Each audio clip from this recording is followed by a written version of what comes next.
Goeiemiddag julle, dit is waar al die 35ste keer wat ons saam gesels en dit is my verskriklik lekker en ek hoop dat ons nog baie lank saam gaan gesels en oor baie interessante dinge. Nou hierdie tyd van die jaar is mens mos nou al bietjie moeg en ek dink 'n mens se kapasiteit is byna vol of dalk is jou emmertjie heeltemal leeg al. En dan gebeur daar goeie soos byvoorbeeld iemand wat doodgaan. Of dit nou van 'n lang siekbed is en of dit nou 'n skok is en 'n skielike heengaan. En ek dink dit is vir ewe erg. Ek het nou albei beleef en ek moet vir julle sê, ek dink nie een is makliker as die ander ene nie. Maar dan sit ek hier by my swembad en ek kyk uit op 'n stuk van Pretoria en ek besef net weer eens hoe bevoorreg mense is.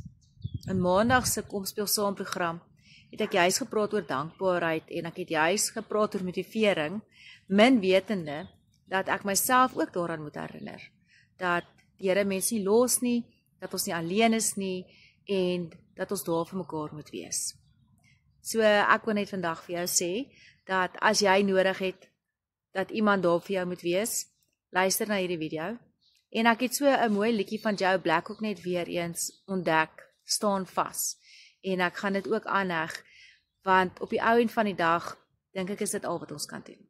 So, hoe dit ook al sê, sterkte, waar julle ook al is, ek sien die Springbokspan is aangekondig vir die wedstryd teen Ierland, so Rassie bly by sy aanvanklike plan, soos teen die Franse, so kom ons kyk wat gebeur, ek hoor ons speel daarom in groen, so mag die bokke wen en wys wie spaas. Mooi week vir julle verder.